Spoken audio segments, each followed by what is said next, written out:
আমরা বাঙালি এবং বাঙালি হিসাবে আমাদের প্রিয় খাদ্য হলো ভাত। ভাত ছাড়া বাঙালিদের একবেলাও চলে না।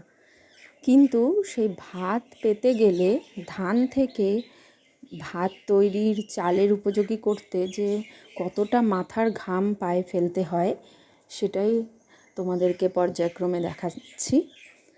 গ্রাম বাংলায় এটা কিন্তু একটা ন্যাচারাল ঘটনা।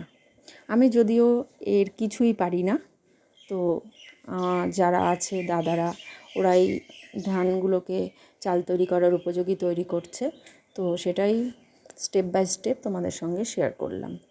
এটা কিন্তু খুব কষ্টসাধ্য ব্যাপার, আর সবথেকে বড় ব্যাপার আবহাওয়া ঠিক না থাকলে কিন্তু সব নষ্ট হয়ে যেতে পারে। তো ঠিক আছে, তোমরা সেটাই দেখে নাও যে কীভাবে চাল তৈরি করার উপযোগী করে তোলা হয় ধানটাকে।